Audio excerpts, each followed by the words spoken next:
ओम शांति। बाबा की इस तपस्या भूमि में आप सब विशेष योग के गहरे अनुभव करने, अपनी स्थिति अचल अडोल एक रस बनाने के लिए विशेष समय निकाल करके आए हैं। हम सब के सामने उदाहरण रूप में ब्रह्मा बाबा रहे। ये ब्रह्मा बाबा की चरित्र भूमि, कर्म भूमि, जहाँ पर बाबा की पल पल में याद आती है, कण कण में याद आती है। ब्रह्मा बाबा ने अपनी ऐसी अचल अडोल एक रस स्थिति बनाई जो आज हम सब के लिए एक उदाहरण है। बाबा कई बार कहते, बच्चे आपके सामने तो बहुत सारे सैंपल्स हैं, प्रवृत्ति वाले भी बहुत आ गए। जब बाबा शुरुआत हुई इस ज्ञान मार्ग की, शिव बाबा ने ब्रह्मा बाबा में प्रवेश किया तो बाबा को हर बात में अकेला ही सामना करना पड़ा। शुरुआत में तो कितने विरोध हुए, कितना लोगों ने बाबा को हिलाने की कोशिश की। जो नियम और मर्यादाएं हैं उनसे हट जाओ, ऐसी बहुत से लोगों ने प्रेरणा दी कि बाबा आपका ज्ञान बहुत ऊंचा है, बहुत अच्छी आपकी पालना और पढ़ाई है, लेकिन सिर्फ एक ही बात अगर आप इसको चेंज कर दो तो आपके पास तो बहुत भीड़ लग जाएगी। जिसके कारण बहुत कुछ सहन करना पड़ा। काम महाशत्रु जो बाबा ने कहा, उसके कारण बहुत विरोध हुआ, बहुतों का सामना करना पड़ा। संस्था को भी लोगों ने बहुत हिलाया और बहुत बदनाम करने की भी कोशिश की। ब्रह्मा बाबा ने एक बल एक भरोसा, संपूर्ण निश्चय बुद्धि बन करके अचल अडोल एक रस स्थिति बना ली। हमारे सामने आज उदाहरण स्वरूप हैं। एक एक बात अगर हम बाबा के चरित्रों की सुनते हैं, देखते हैं, तो ऐसा कोई भी लौकिक अलौकिक आर्थिक सामाजिक पारिवारिक सरकार के द्वारा सब प्रकार के पेपर बाबा के सामने आए और सभी प्रकार की परीक्षाओं में ऐसी श्रेष्ठ स्थिति, इतनी बेफिक्र बादशाह वाली स्थिति बनाई जो कोई भी उन्हें हिला नहीं पाया। हम सब बच्चे ब्रह्मा बाबा के कदम पर कदम रख कर चलते हैं। कैसे बाबा ने किया, कैसे अपनी ऐसी स्थिति बनाई, कुछ ऐसी बातें जो पिलर्स के रूप में हैं। हम सभी बाबा के बच्चे अगर उसको दृढ़ता के साथ पालन करते हैं तो बहुत अच्छी एक रस स्थिति बन जाती है। बाबा ने एक बहुत अच्छा पाठ पक्का किया था। बाबा के महावाक्यों में भी हम सुनते हैं, कोई भी अगर बाबा की ग्लानि करता, कोई भी इधर उधर अखबारों में उल्टा सीधा निकाल देता, तो बाबा के मुख पे रहता, बच्चे ये सब निर्दोष हैं, इनका दोष नहीं है, ये पहचानते ही नहीं है। और विजय तो कल्प कल्प निश्चित है ही, इसलिए निश्चिंत स्थिति में रहना है। ज्ञान का बल, जिसको बाबा कहते हैं, ज्ञान को अंदर अंदर इतना समाया हुआ था जो कोई भी बात नई नहीं लगी। ये पेपर कोई नया आ गया, ये कोई नई बात आ गई, हमेशा बाबा के महावाक्यों में रहा, बच्चे नथिंग न्यू, कोई नई बात नहीं है। ये तो कल्प कल्प हम सब ने पास किया है और अब फिर पास होकर के दिखाएंगे। कितना ड्रामा का ज्ञान बाबा के रग रग में भरा हुआ था। कभी भी कोई भी बात में क्यों, क्या, कैसे के प्रश्नों में उलझे नहीं, सदा मुस्कुरा करके एक रस स्थिति से जवाब दिया, लेकिन डरे और घबराए नहीं। क्या होगा, कैसे होगा, इतना विरोध, इतनी सारी बातें आती हैं। आज थोड़ी सी भी कोई के बात सामने कोई ऐसी बातें आ जाएं, परीक्षाएं आ जाएं, तो अपनी क्या स्थिति होती है सब चेक करना। लेकिन ब्रह्मा बाबा के सामने क्या नहीं आया होगा। लौकिक में ही जो उनके ही संबंधी थे वही विरोधी बन गए। जो इतना समाज के अंदर एक नाम था, एक प्रतिष्ठा थी।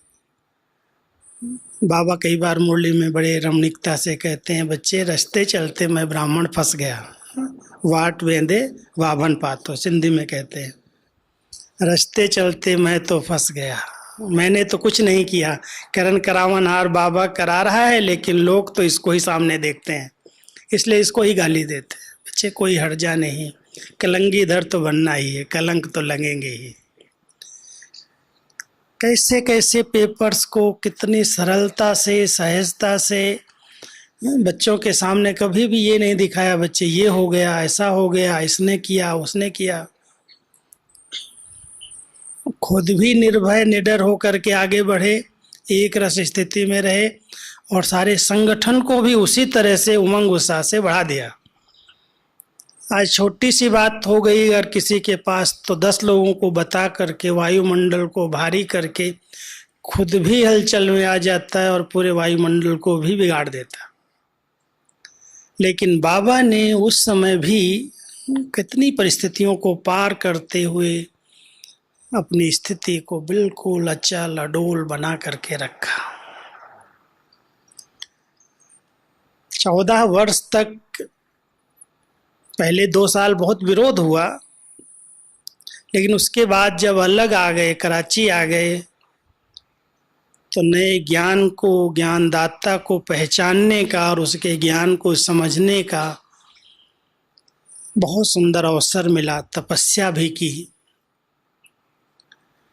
वहाँ से आने के तुरंत बाद बाबा को तो पता था इतना बड़ा हिंदुस्तान पाकिस्तान का झगड़ा चल रहा है, पार्टीशन हो रहा है, लेकिन बच्चों के आगे कभी वर्णन नहीं किया। उनको पता न चले, वो गुप्त रीति से तपस्या करें।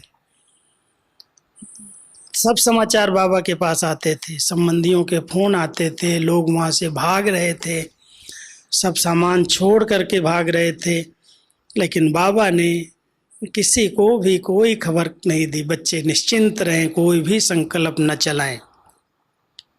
तो आप समझ सकते हो कि परीक्षाओं को पास करने की, पार करने की युक्तियां क्या हैं, जो ब्रह्मा बाबा ने करके दिखा दिया। क्योंकि कोई भी बात को अगर हम बहुत अधिक सोच लेते या वर्णन कर देते हैं, तो वो बात छोटे से बहुत बड़ा रूप ले लेती है। बाबा ने न उसको सोचा, न उसका वर्णन किया। कोई भी बात आई, बच्चे नथिंग न्यू, फुल स्टॉप, सोचना नहीं है, सब ठीक हो जाएगा। ये भगवान का कार्य है। स्थापना के कार्य में रुकावटें तो आती ही हैं, लेकिन ये सब पार हो जाएंगे। तो ऐसी ज्ञान की जो पॉइंट्स हैं, उनको स्वरूप में ला करके अपनी अचल अडोल स्थिति बना ली। और निश्चय इतना अटूट था, निश्चय का इतना बल था। सत्य ज्ञान और सत्य ज्ञान दाता हमारे साथ है।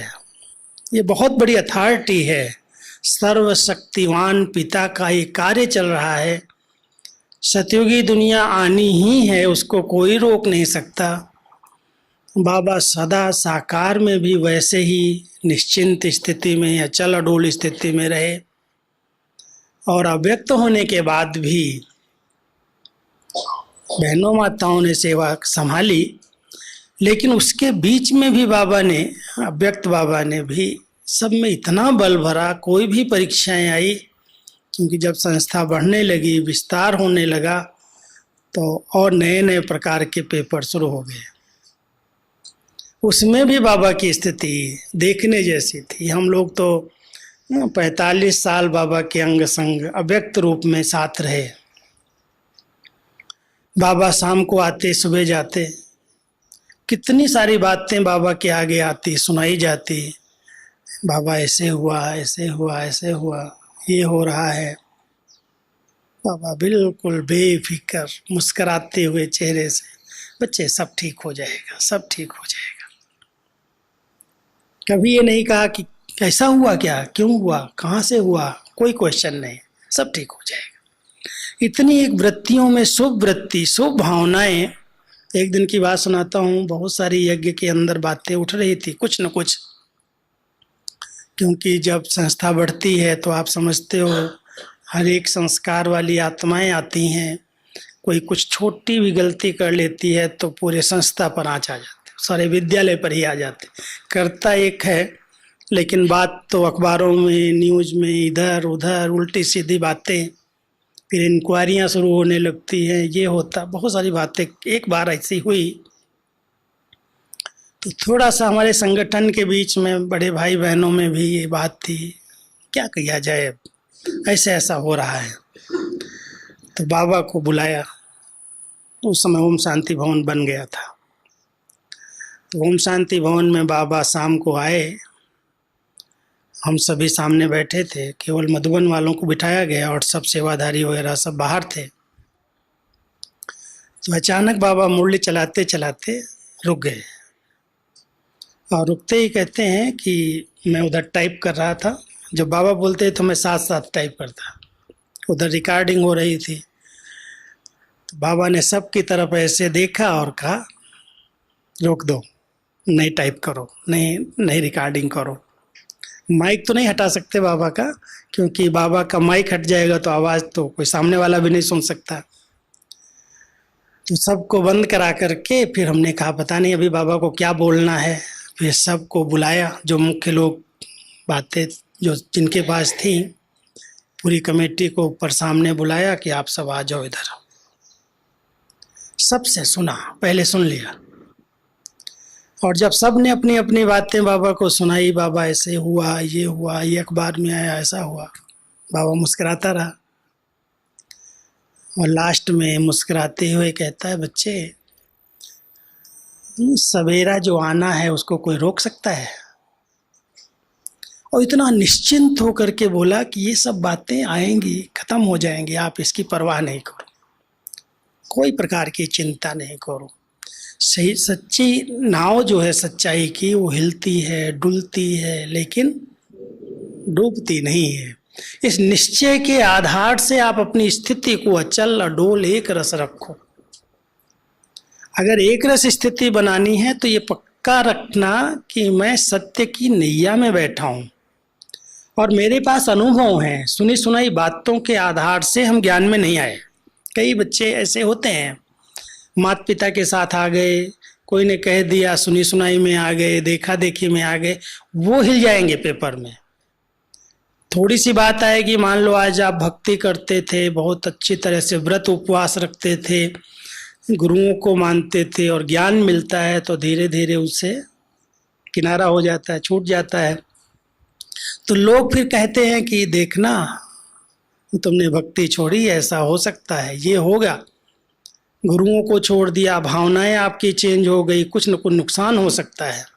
और सचमुच अगर थोड़ा बहुत कुछ हो जाता है, होता भी है, क्योंकि जब संकल्प में थोड़ी कमजोरी अंदर घुस जाती है तो हमारे कमजोर संकल्प कई प्रकार के विघ्न खड़े कर देते हैं।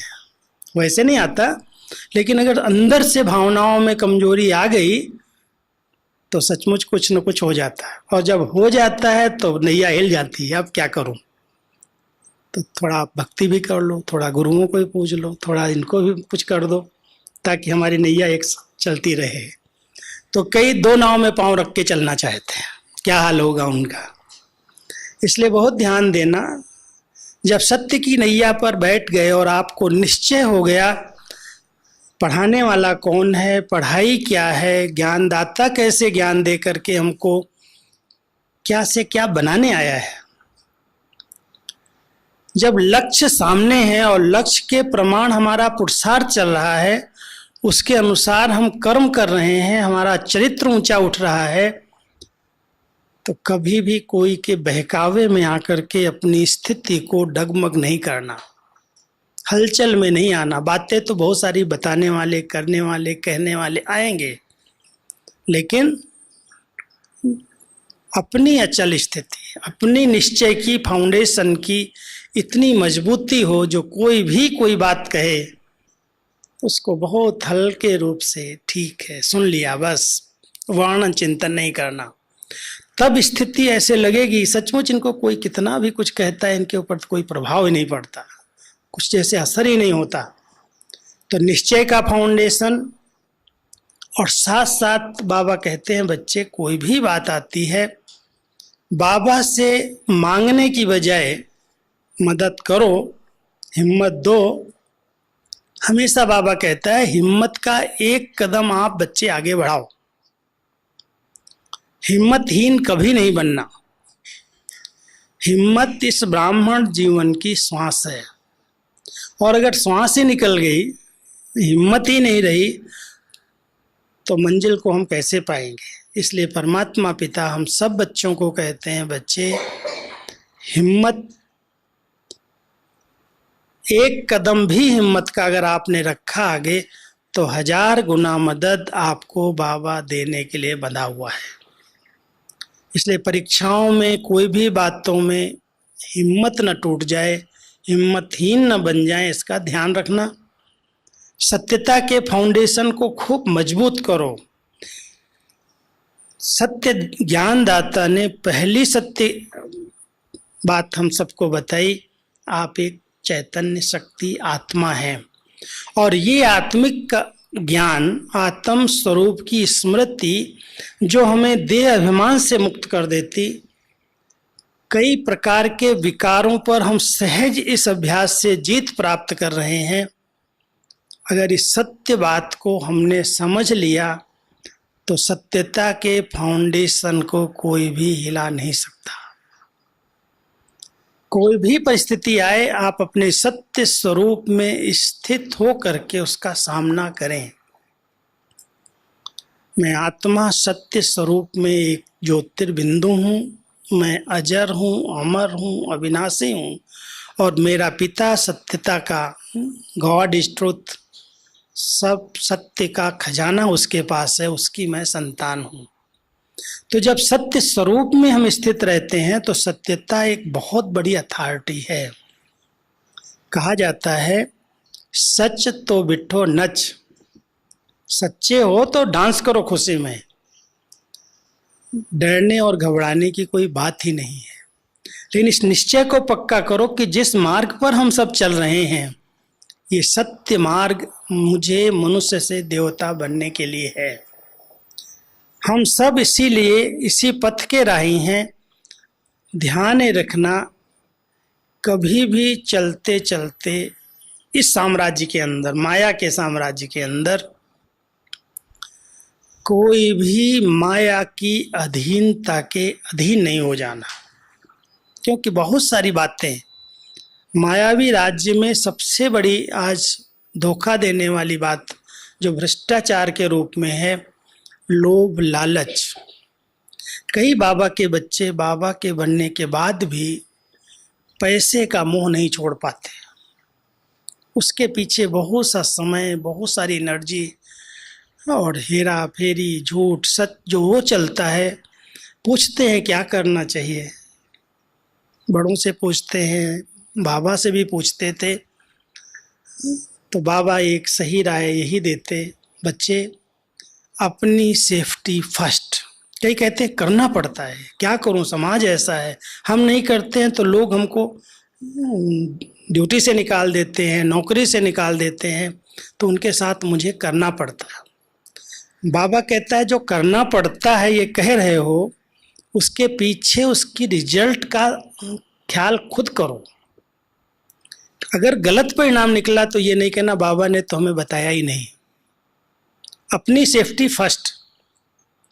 सोचो समझो, ये जो कार्य मैं करने जा रहा हूँ या कर रहा हूँ, इसके लिए बाबा ने तो श्रीमत नहीं दी है, छुट्टी नहीं दी है। अगर कोई कारण से आप कर रहे हैं तो उसके जवाबदार आप खुद हैं। उसको खुद समझ करके अपनी बुद्धि से निर्णय लेकर के करना है, इसके पीछे अधिक नहीं भागना। क्योंकि श्रेष्ठ चरित्र उसको कहा जाता है जिसके पास 3 बातों का बल हो। एक है हमारी दृष्टि वृत्ति की पवित्रता का बल, जो बाबा ने हम सबको आत्मिक स्थिति में स्थित कराया, आत्मा का भान पक्का किया और घर गृहस्थ में रह करके पवित्र जीवन जीने की कला सिखाई। कई आत्माएं अपने परिवार के अंदर तो इस व्रत को पालन कर लेती हैं, लेकिन वृत्तियां, दृष्टि वृत्ति शुद्ध और पवित्र नहीं बनती। जहां भी जाते हैं कहीं न कहीं किसी न किसी की आकर्षण में बह जाते हैं। इस बात में हम सबको चरित्रवान बन करके रहना है, इस पर कोई दाग न लगाए। इसके लिए बहुत दृढ़ता के साथ प्रतिज्ञा करनी है और उस प्रतिज्ञा को बार बार रिवाइज करना है। ये संकल्प बाबा के सामने हमने किया है और बाबा को इस समय संगम युग पर हम सबके इसी पवित्र शुद्ध विचारों का सहयोग चाहिए। तो दृष्टि वृत्ति और अंदर की स्मृतियों में मैं शुद्ध पवित्र आत्मा हूँ, मुझे किसी की दैहिक आकर्षण में नहीं आना। जो आत्माएं दृष्टि वृत्ति स्मृति में स्वच्छ और पवित्र हैं वो चरित्रवान हैं।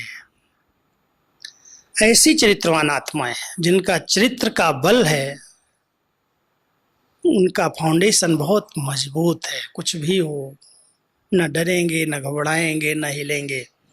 वो उदाहरण मूर्त है, प्रवृत्ति में रहते हुए भी स्वच्छ हैं, पवित्र है, कोई दाग नहीं लगा सकता। तो पहली है मानसिक प्योरिटी। ब्रह्मचर्य का पालन तो कई करते, लेकिन ब्रह्मचर्य की व्रत की पालना के साथ साथ मन की शुद्धता, विचारों की शुद्धता, दृष्टि वृत्ति की शुद्धता, उसको विशेष अंडरलाइन करना है। और दूसरी चरित्र की बात आती है तो उसमें आती है सभ्यता। वो सभ्यता है हमारे बोलचाल की। इतनी उस सभ्यता के अंदर नम्रता है, मधुरता है, कोई भी किसी भी आत्मा के प्रति कटु वचन न निकले, कटाक्ष वाले बोल न निकले। ये चरित्रवान की दूसरी निशानी है, जिसके अंदर अहम के रूप में क्रोध न दिखाई दे। जिनको बहुत अहम है, थोड़ी थोड़ी बात में नाराज हो जाते हैं, ज्ञान तो बड़ा ऊंचा है इनका, लेकिन जीवन में गुस्सा नहीं छोड़ पाए। ये बाबा के ज्ञान को भी जैसे हम कलंक लगा देते हैं। इसलिए इस बात को थोड़ा अंडरलाइन करना पड़ेगा। आप कहेंगे इसको जितना प्रवृत्ति में रहते हैं, कारोबार में रहते हैं, बहुतों के संपर्क में आते हैं, कहना तो बड़ा सहज है, लेकिन हो सकता है ऐसा भाई लोग, कुछ भी हो, आत्मा एकदम शीतल है, उत्तेजित न हो जाए। कभी कटु वचन बोल करके, जोश में आकर के मुख से ऐसे बोल निकाल दें जो किसी के दिल को दर्द हो, दुख पहुंच जाए। थोड़ा सा इसके लिए तपस्या करना पड़ेगा, क्योंकि तपाएंगे नहीं तो ये इंद्रियां शीतल शांत नहीं होंगी। सचमुच अगर इस तपस्या भट्टी से हमारी क्रोध की अग्नि शीतल हो जाए, गुस्से में कभी भी न घर में कोई ऐसी टकराव की स्थिति बने, न समाज में कोई कहे कि इसको तो बड़ा गुस्सा है, बड़ा अहंकार है, कैसे बोलता है, कैसे चलता है, कैसे रहता है। इसके लिए थोड़ा सा अटेंशन देने की ज़रूरत है। मैं हम लोगों ने ध्यान दिया, शुरू शुरू में आए, कई ऐसी सेवाएं मिली, और अधिक जब कार्य होता है तो क्या होता है, जब बहुत काम, बहुत ड्यूटी मिल जाती है ना, तो थकावट के बाद चिड़चिड़ापन आता है, थकावट होती है, और फिर आपस में कार्य करते करते थोड़ा सा डिस्टर्ब होकर के जवाब देना आ जाता। और अगर ऐसा चिड़चिड़ापन संगठन के बीच में हम रखते हैं, ठीक जवाब नहीं देते, शीतलता से, सरलता से, मधुरता से बात नहीं करते, तो सामने वाले कहता है ज्ञान बड़ा ऊंचा है इनका, ज्ञान तो देते हैं बहुत, लेकिन जीवन में नहीं आया है।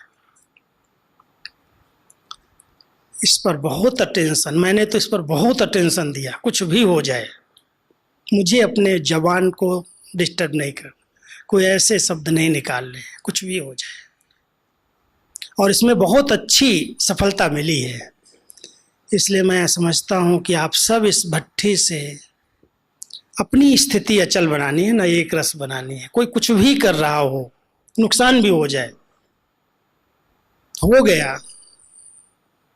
एक बार क्या है, हमारे पास एक कंप्यूटर आया शुरू शुरू में, हम नहीं मांग रहे थे, हमको नहीं चाहिए, हम तो टाइपिस्ट थे, टाइप करते थे। हमारे एक भाई ने ज़बरदस्ती यहाँ ला करके हमारे ऑफिस में रख दिया, आप सीखो, प्रैक्टिस को। शुरुआत थी, उस समय उस कंप्यूटर की कीमत 1 लाख रुपया थी। था एसटी, वो ज़्यादा बड़ा भी कुछ नहीं था, लेकिन शुरुआत थी, बड़ा डब्बा था, वो रख दिया करके। 2-3 भाई हम सीख रहे थे, सीखते सीखते कुछ खराबी आ गई उसके अंदर, रुक गया। तो एक भाई हमारे पास था, उसको ऐसे ही बोला कि तुमने डिप्लोमा किया इलेक्ट्रॉनिक, तुम इसको ठीक कर सकते हो? तो उसने बोला हाँ ठीक कर दूंगा मैं। मैंने उसको दे दिया, ठीक कर दो। और उसने ठीक करने के लिए उठाया, उठा करके दूसरे कमरे में ले गया, और रखते ही बिजली में प्लग ऐसे लगाया, और प्लग लगाते ही पूरा कंप्यूटर आग, धुआं निकल गया। अब वो इतना डर गया कि मैंने कहा था मैं ठीक कर दूंगा, ये तो बहुत बड़ा नुकसान हो गया मेरे से। फिर मेरे सामने नहीं आया 1-2 दिन, तो मैंने कुछ सोचा ठीक कर रहा होगा, शायद टाइम लग गया हो। 1-2 दिन जब नहीं आया तो मिला, तो हमने कहा क्या हुआ, कंप्यूटर ठीक नहीं हुआ? अब क्या बोलेगा, तो आकर के बोलता भाई जी मेरे से बहुत बड़ी गलती हो गई। क्या गलती हो गई? कंप्यूटर में उस समय अर्थिंग की ज़रूरत होती थी, मैंने अर्थिंग देना भूल गया और प्लग में लगाया, और वो कंप्यूटर जल गया। मैंने सुन लिया चुपचाप, देखता रहा उसके, तब मैं फिर ठीक हो सकता है कि नहीं? कहता अभी तो सब मदरबोर्ड ये वो सब चेंज करना पड़ेगा, काफ़ी खर्चा होगा। मैं कोई बात नहीं, अभी आप ये बताओ सीख गए? कहता है ऐसा सीख गया हूं जो कभी भी कभी नहीं खराब होगा।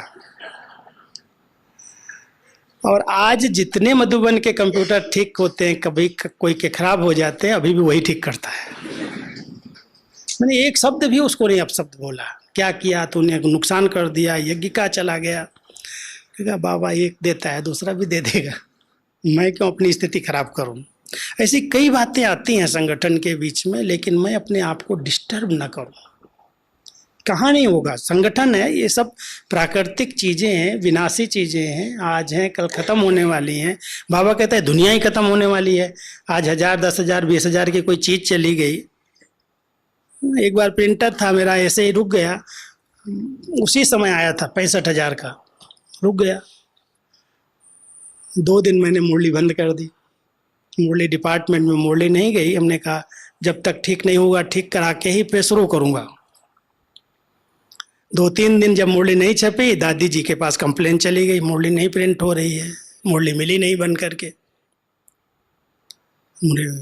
मैं तो जाऊं तो दादी से कैसे बात करूं, मुझे डर लगे कि भाई जल गया, अभी खराब हुआ है, ठीक होगा, कितना पैसा लगेगा, कुछ कह नहीं सकते। दादी ने मुझे समझ लिया, बुलाया, ऐसे बुला के बिठाया कि तो मुरली नहीं छप रही 2-3 दिन से, क्या हुआ है? तुमने कहा दादी प्रिंटर खराब हो गया, नया ही लिया था, अभी अभी 65,000 का आया और खराब हो गया है इसलिए। तो बोली दादी को तुम बताया क्यों नहीं? कहा दादी हमने कहा कि इतनी बड़ी चीज़ नुकसान मेरे से हुई है, जब तक ठीक होगा तब तक। कहती जब तक ठीक होगा? तुमको पता है मूल्य कितनी कीमती है? तुम मालिक हो, ऐसे बोला, तुम मालिक हो, मालिक कभी भी ऐसे नहीं करते। तुरंत खराब हुआ तुरंत ठीक करो, ले आओ दूसरा ले आओ, दादी की छुट्टी है। लेकिन कभी भी मूल्य नहीं रोकना। ऐसा प्यार से, इतना सरलता से उसका जवाब दिया, जो मुझे लगता है कि कोई भी बात यज्ञ की हो, ना उन्होंने अपनी स्थिति खराब की, ना मेरी स्थिति खराब होने दी, एकदम सरलता से उसी समय ऑर्डर दिया और दूसरा मंगा दिया। कहने का भाव मेरा ये है, हम लोग पारिवारिक जीवन में, संगठन में रहते हैं, कई बातें ऐसे परिवार में होती, थोड़ी थोड़ी बात में एकदम बिगड़ करके अपनी मूड खराब कर लेते, स्थिति बिगाड़ देते, घर में कलह पैदा कर देते, ज्ञान योग एक तरफ रह जाता और आपस के संबंध में दूरियां बढ़ जाती। आप सब इस बात को अंडरलाइन करें। अचल अडोल स्थिति कहते किसको हैं? कैसी भी बातें क्यों न हो जाएं, लेकिन मूड एक रस रहे, खुश नुमा रहे, हर्षित रहे, कभी भी उत्तेजित न हो, तब कहेंगे ना अचल है, एक रस है, तब हमारी यादगार अचल घर बनेगी। बातें आ गई, मूड खराब हो गया, 2-4 दिन बीत गए, उसी में हम रोते रहे, डिस्टर्ब होते रहे और फिर स्थिति भी बन गई। हम कहे हमारी स्थिति तो अच्छी है, लेकिन जो समय नष्ट किया, शक्तियां नष्ट की, एक दूसरे की संकल्प चला दिए, वो भी तो बहुत चढ़ गया ना। इसलिए ध्यान रखना, चरित्र के अंदर ये तीनों बातें आती। एक दृष्टिवृत्ति की पवित्रता है, एक वाणी की मधुरता और सरलता है, और एक व्यवहारिक जीवन के अंदर अनासक्त वृत्ति है। कभी भी आसक्त होकर के पैसे के पीछे ऐसे गलत कर्म नहीं करना जो लोग उंगली उठाएं, ये ब्रह्मा कुमार हो करके भी ये धंधा करता है, ये उल्टा सीधा काम करता है। क्यों कोई कहे कि इसलिए पैसा चाहिए, जो सच्ची कमाई है सफल होगी। कल बाबा ने कितना अच्छा कहा, बच्चे कहते हैं लॉटरी लगा देंगे, हम बाबा के कार्य में मदद करेंगे। नहीं चाहिए तुम्हारा पैसा मुझे, ऐसा पैसा बाबा क्या करेगा? तुम्हारी सच्ची कमाई है तो सफल करो, लॉटरी वाले पैसे को यज्ञ में आकर के और क्या करेंगे यहाँ? तो बाबा के शब्दों को थोड़ा सा कैच करो, उन बातों को समझ करके चलो, तो मैं समझता हूँ स्थिति कभी भी डगमग नहीं होगी, कितनी भी बातें नीचे ऊपर संसार की हो जाए, क्योंकि संसार में विकारों की फुल फोर्स में आती है। और जितना कलयुग और आगे बढ़ रहा है, हर क्षेत्र में ये फुल फोर्स में माया अपना वार करेगी, कोई को छोड़ेगी नहीं।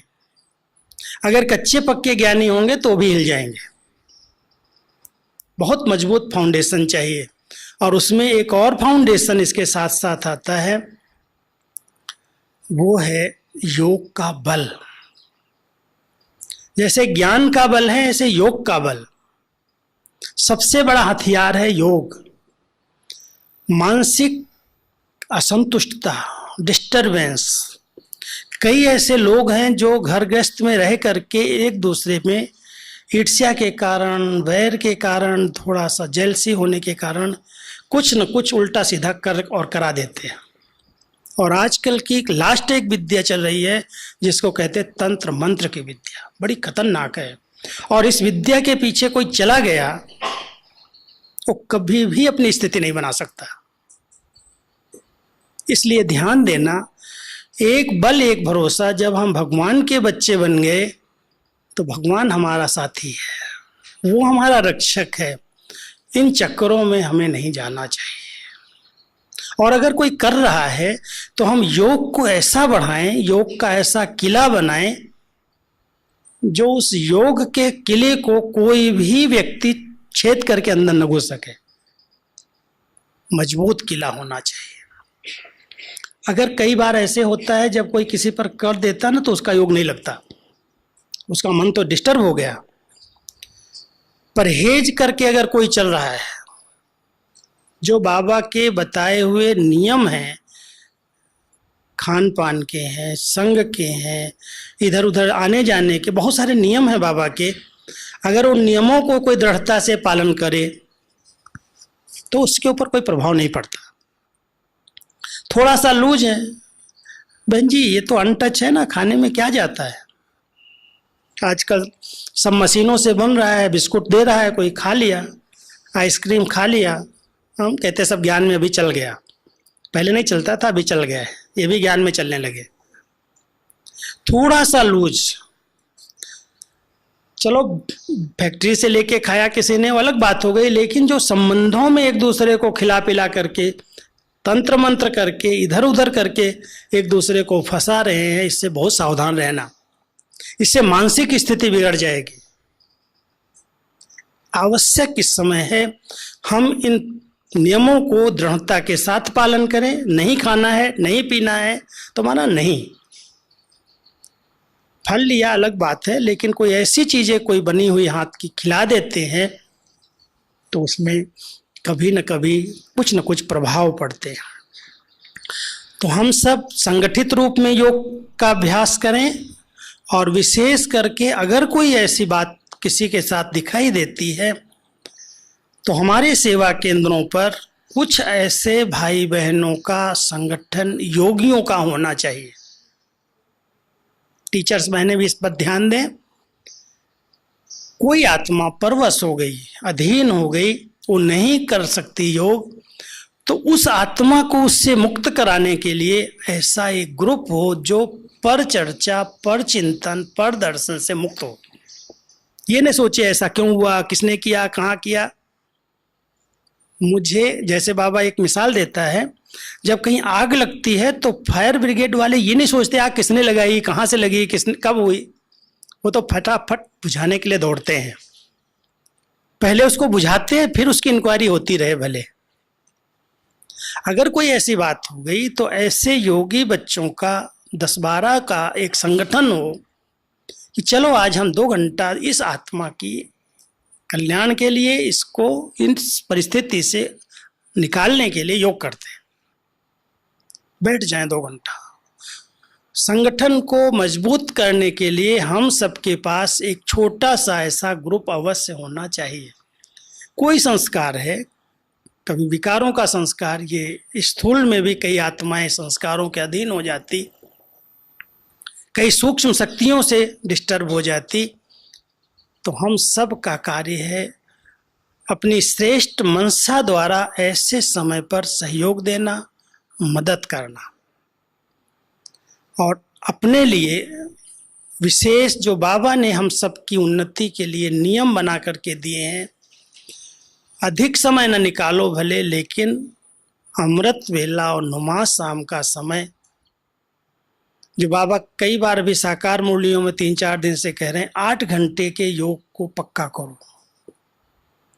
8 घंटे के योग में अगर आप 4 घंटा सवेरे का 4 से 8 बजे और शाम का 6 से 10 बजे, ऐसे नहीं शारीरिक क्रियाएं, कुछ स्नान पानी करना ये नहीं करेंगे, वो सब कुछ करते हुए भी मन का, मुख का मौन लेकर कोई कार्य भले कर रहे हैं, बैठ के योग नहीं पूरा हो रहा है, लेकिन मन से बाबा के साथ रिलेशन जुटा रहे हैं। रिलेशन से कनेक्शन है हमारा, ऐसे कनेक्शन हमने बाबा से नहीं जोड़ा। कनेक्शन संबंध के आधार से जुड़ा हुआ है और बहुत समीपता का संबंध है, अनुभव के आधार से संबंध है। पिता के रूप में हम सबको इतनी ऊंची पालना मिल रही है, शिक्षक के रूप से इतनी ऊंची पढ़ाई, इतना ऊंचा ज्ञान मिल रहा है, शिक्षाएं मिल रही हैं, और सतगुरु के रूप से इतने अच्छे वरदान और श्रेष्ठ मत मिल रही है। संबंध है हमारे। परमात्मा को हम ऐसे ही भगवान, ईश्वर, अल्लाह, खुदा, गॉड कह करके याद नहीं कर रहे हैं। हमारा संबंध के आधार से कनेक्शन है, और उस संबंध के आधार से हम प्रैक्टिकल अनुभूतियां कर रहे हैं। कितनी अच्छी श्रेष्ठ मत कौन देगा? एक एक बात के लिए बच्चे बच्चे बच्चे, ये करो, ये नहीं करो, ऐसे चलो, ऐसे। आप समझ सकते हो, आज बाबा की मुरली उठा के ध्यान से देखो, पढ़ो, किस बात के लिए बाबा ने श्रीमत नहीं दी है, कोई प्रश्न रखा ही नहीं है। चाहे वो प्रवृत्ति में है, चाहे वो कन्या है, चाहे अधर कुमारी है, चाहे विडो हो गई है, चाहे बूढ़ा है, चाहे कोई भी है, चाहे किसी प्रोफेशन से है, हर एक के लिए बाबा की श्रेष्ठ मत मिली हुई है। और वो मत कोई बहन भाई नहीं दे रहे हैं, वो स्वयं भगवान ने ब्रह्मा मुख से मुरली माध्यम से दी है। और उस मुरली का अगर हम गहरा अध्ययन कर रहे हैं तो इतनी ऊंची पालना, इसी को पालना कहा जाता है। कई बहनें पालना क्या करती हैं, भाई इसको खिला पिला दिया, भोग खिला दिया, ब्रह्मा भोजन की पालना कर रहे हैं। ठीक है, जरूरत होती है समय समय पर करना चाहिए, लेकिन इसमें कोई की आदत न डाल दें। सही पालना है ज्ञान और योग की, उसके नए नए पॉइंट्स दे करके उसकी वर्कशॉप कराई जाए, उसको मुरली के ऊपर इंटरेस्ट बिठाया जाए, उसको योग की गहराई बताई जाए। वो पालना अगर हो तो फाउंडेशन मजबूत होगा, अचल अडोल स्थिर रह सकेगा, वो उदाहरण बन सकता है। नहीं तो ठीक है, इसको पालना दी गई, शक्तिशाली बन गया, और आया कोई झोंका, उसी पेपर के साथ बह गया। कई आत्माएं जो डिस्टर्ब होकर के चली जाती है, उसका कारण होता है उन्होंने अपने ज्ञान योग का फाउंडेशन नहीं मजबूत किया। सेवा कर रहे हैं, हाँ जी कर रहे हैं, बहनों के साथ मददगार बने हुए हैं, आते हैं सेंटर्स पर, सेवा करके आए, मुरली से इतना ध्यान प्यार नहीं है, बहनों ने बिठाया, चाय पानी पिला दी, प्रसाद खिला दिया, भोग खिला दिया, और बस चल रहे हैं। बहुत अच्छे भाई हैं, बहुत अनन्य हैं। अरे अनन्य कहा किसको जाता है? अनन्य का तो अर्थ है जिसका अन्य कोई नहीं है, एक बाबा के सिवाय, उसको अनन्य कहते हैं। लेकिन अनन्य हम उसको कह रहे हैं जो सेवा में मदद कर रहा है, न मुरली सुनता है, न योग करता है, न उसका फाउंडेशन मजबूत है। अगर वो पवित्र नहीं है, योगी नहीं है, तपस्वी नहीं है, विचारों की शुद्धता नहीं है, खान पान की शुद्धता नहीं है, वो अनन्य क्या है? ठीक है, मददगार है। हम सब बाबा के बच्चे, बाबा के सच्चे अनन्य बच्चे बन करके रहें, और अपने पास पक्का करें कि मुझे ज्ञान और योग का फाउंडेशन मजबूत करना है। यही हमारी स्थिति को अचल अडोल रखेगा, और इसी से ही हम उदाहरण बनेंगे। बाकी ठीक है, सेवा मिल रही है, कर रहे हैं हम, कई लोग सेवा से ही आगे बढ़े हैं। लेकिन सेवा के साथ साथ आज इतनी सब सेवाएं मधुबन में सेवा करके ही समर्पित हुए। हम सभी भी मधुबन निवासी भी जितने बने हैं सेवा से बने हैं। लेकिन केवल सेवा को अगर उन्होंने आधार रखा है तो कोई भी छोटी मोटी बात होती है, फटाफट मूड खराब हो जाती, स्थिति बिगड़ जाती, हलचल में आ जाते। दादियों ने सेवा के साथ साथ इतना अटेंशन रखा कि एक एक बच्चे को, अगर किसी दिन भी हम लोगों ने मुरली मिस की, अमृत वेला मिस किया, तुरंत नाश्ते के बाद दीदी बेल बजाती थी, उसको बुला लाओ। बिठाई थी बाजू में, ऐसे बिठा के पूछती थी तबीयत ठीक है, नाश्ता किया, नक्कीले का राउंड लगा लिया, ये सब कर लिया। क्लास में आने के लिए तबीयत खराब थी, अमृत वेले कहाँ थे? इतना प्यार से पूछ करके, और एक ही जैसे कान खींचा जाता ना, स्थूल में नहीं खींचा, लेकिन बहुत प्यार से कान खींच करके पक्का करा दिया कि कल से लेकर के ध्यान रखना। नहीं तो एक टाइटल देती थी, नमणिक टाइटल, यहां भी सफेद ड्रेस वाले नौकर रहते हैं। सफेद ड्रेस वाला नौकर किसको कहते हैं? जो पैसा नहीं लेते, पगार नहीं लेते, खाते हैं, कपड़ा पहनते हैं और सेवा करते हैं। अगर उनको अपनी उन्नति से, अपनी ज्ञान योग की पढ़ाई से प्यार नहीं है, अगर वो मुरली नहीं सुनते, अमृत वेला नहीं करते, स्वचिंतन में नहीं रहते, तो वो तो नौकर जैसे यहाँ रहे हुए हैं। इसलिए ध्यान रखना है, हम बाबा के बच्चे अपने फाउंडेशन को पक्का करें। ठीक है, सेवाएं हैं, सब प्रकार की सेवा से तो बल मिलता है, दुआएं मिलती हैं, दुआएं भी बहुत मदद करती हैं, लेकिन स्थिति को अचल अडोल बनाने के लिए चाहिए फाउंडेशन ज्ञान और योग का, निश्चय का, पवित्रता का, सत्यता का, बहुत सभ्यता का। अब इसके साथ साथ एक बात ध्यान पर रखना, क्योंकि कई प्रकार के हिसाब किताब भी सामने आते हैं।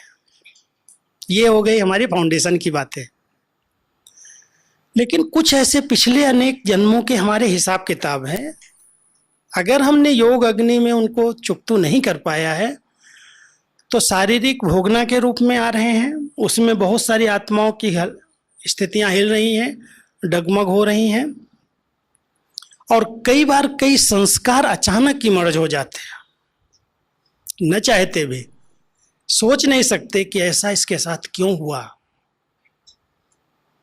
कोई गलती नहीं कर रहा है, सब प्रकार के नियम पालन कर रहा है, मुरली सुन रहा है, योग कर रहा है, सब प्रकार के अच्छी धारणाएं हैं, फिर अचानक ये संस्कार इसका इमर्ज कैसे हो गया?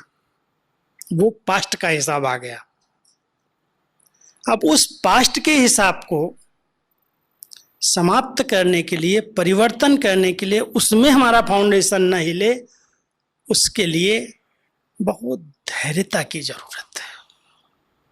बहुत शांति से, धैर्यता से, सच्चाई से बाबा के सामने जाएं और बाबा की छतरी अपने ऊपर अनुभव करें। बाबा की परमात्म स्नेह की छत्र छाया के नीचे आ जाएं, कोई भी हिसाब किताब पार हो जाएगा। ये बहुत बड़ी छतरी है। अगर हम सब बहुत समय तक बाबा की श्रीमत का पालन करते आए हैं, नियमों पर हम दृढ़ रहे हैं, और अचानक कोई हिसाब किताब आ गया, तो बाबा का स्नेह, उसकी दुआएं मेरे लिए छत्र छाया बन जाएंगी।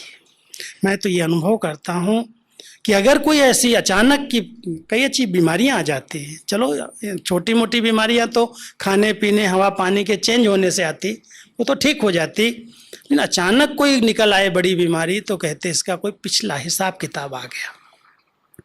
अब उस हिसाब किताब में स्थितियां चल रहे या डोल रहे, एक रस रहे, मुस्कुराता रहे, कोई टेंशन न पैदा हो। कई तो टेंशन में आकर के 1000 डॉक्टर बदल देते और बीमार पड़ जाते। बहुत ध्यान रखना, ऐसे समय में बाबा की दुआएं, बाबा का स्नेह, बाबा की छतरी साथ है। तो देखो आज दादियों के सामने नहीं पेपर आए क्या? शारीरिक पेपर कितने कितने आए, सबके आगे आए। आज गुलजार दादी, कभी भी आज तक डॉक्टर्स ने ये नहीं कहा, दादी ने कभी कहा हो मुझे दर्द है। इतनी अच्छी स्थिति जो डॉक्टर देख करके हैरान है कि ऐसे कैसी आत्मा है, कभी नहीं मुख से निकाला, बस मुस्कुरा रही है, बस देख रही है, साक्षी दृष्टा, शरीर का हिसाब चल रहा है। बाबा के पास आत्मा मस्त है।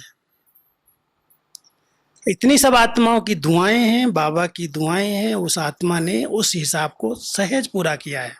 अभी धीरे धीरे बाहर निकलने लगे हैं, बात करने लगी है, कहाँ वेंटिलेटर तक चली गई और कहाँ भी बाहर आ गई। दुआएं, कभी भी दादी के मुख से ये नहीं निकला होगा कि मुझे दर्द है, मुझे तकलीफ है, मुझे यहाँ क्यों रखा है। जैसे शेष सैया पर विष्णु की तरह आराम से लेटी हुई है। ऐसी स्थितियां दादियों की हम देखते हैं, बड़ी दादी को भी देखते थे। मैंने एक दिन कह दिया, दादी आपकी तरफ से मैं पत्र लिखता हूँ, आप लिखाओ मुझसे। कहती क्या लिखाऊं मैं, तुम बहुत अच्छा लिखता है। नहीं दादी आप लिखाओ। जब मैंने बहुत जिद की लिखाओ लिखाओ, तो कहती है अच्छा लिख। मैं सामने बैठा लिखने लगा। कहती है लिखो दादी, 100% ओके है। मैं दादी ये तो नहीं लिखूंगा मैं, मेरे को लोग कहेंगे झूठ लिखता। कहते क्यों, मेरे क्या हुआ है, मेरे क्या हुआ है। दादी हुआ तो नहीं है, लेकिन आप बिस्तर पर लेटे हैं, अभी ऑक्सीजन लगी हुई है, उठ नहीं सकते हैं, और मैं कहूँ 100% ओके है, ये तो झूठ हो गया ना। कहती है रे दादी को कुछ नहीं हुआ, ये तो डॉक्टरों का हिसाब किताब है, डॉक्टरों का कोई चक्कर है। मुझे क्या हुआ है, मैं तो बाबा की गोदी में हूँ, मुझे तो बिल्कुल आराम है, कुछ नहीं तकलीफ है मुझे। इतनी मस्ती थी दादी की। आप समझ सकते हो इन दादियों ने इस कर्म भोग को कैसे योग बल से जीता है। कितनी अचल अडोल स्थिति बनाई, एक रस स्थिति बनाई। उदाहरण है हमारे सामने, उदार चित्त होकर के रहे हैं, बड़ी दिल से रहे हैं। कितनी बड़ी दिल होगी, ये डॉक्टरों का हिसाब किताब है, उनका कोई यज्ञ के साथ हिसाब किताब, मेरे साथ थोड़ी है कोई। इतनी सरल नेचर से, इतना सहज रीति से पार कर लिया। तो हम सभी के सामने भी अचानक कोई ऐसे पेपर आते हैं, उन पेपर में हिलना नहीं। तपस्या तो इसको कहते हैं कि कोई भी बातें आ जाएं, हम अचल हैं, अडोल हैं, स्थिर हैं। अंगद की तरह पैर जमा दिया, क्या करेगा रावण और उसकी सेना? जो राम का दूत है, राम का संदेश लेकर के आया है, उसको क्या कोई कर सकता है? लेकिन निश्चय कितना अटूट था। भले रावण के दरबार में हूं, चैलेंज कर रहा है सीता, अगर तुम मेरे पांव को हिला दोगे तो सीता तुम्हारी हो जाएगी। विचार करो, किसकी कहानी है ये? कोई प्रैक्टिकल हुई थी क्या? संगम की कहानी है। इतना निश्चय है कि रावण की सेना मुझे तो बिल्कुल हिला नहीं सकती, क्योंकि भगवान के मैं पैगंबर हूं, उसका दूत हूं। इतने निश्चय बुद्धि होकर के अगर इस संसार में रहेंगे तो कुछ भी होगा, कोई मान देगा, कोई अपमान करेगा, कोई कुछ कहेगा, कोई कुछ कहेगा, किसी भी बात आए, कोई बात आएगी, पार हो जाएंगे। इसको कहते हैं अचल अडोल स्थिति, एक रस स्थिति। तो आप सभी अपने मूड को, अपनी स्थिति को बहुत खुशनुमा एक रस बना करके बाबा के घर से ये वरदान लेकर के जाना कि हम सबको ऐसा बन करके दिखाना है। सिर्फ सुनना नहीं है, क्लासेस तो बहुत सारी सुनने को मिलती हैं, लेकिन हमारा यही लक्ष्य रहता है जो हम कहते हैं वो हमारे जीवन में होना चाहिए। तो जब हम अपने जीवन को ऐसा बना लेंगे तो ही हम उदारचित बन करके दूसरों को दान भी कर सकेंगे और सबके लिए एक उदाहरण बन जाएंगे, यादगार हमारी कायम हो जाएगी। लोग कहेंगे देखो इसके आगे ये पेपर आया, कैसे पार कर लिया। उसके उदाहरण से लोग सीखेंगे। ठीक है, तो ऐसे उदाहरण बन करके बाबा को प्रत्यक्ष करना है। ओम शांति। इस शरीर से, देह से एकदम डिटैच हो जाओ। आत्मा इस भ्रकुटी आसन पर विराजमान एक चैतन्य शक्ति है। उस शक्ति स्वरूप में, अपने आत्मिक स्वरूप में स्थित होकर बाबा को अपने दिव्य नेत्र से सामने देखो और उसकी शक्तियों का अनुभव करो।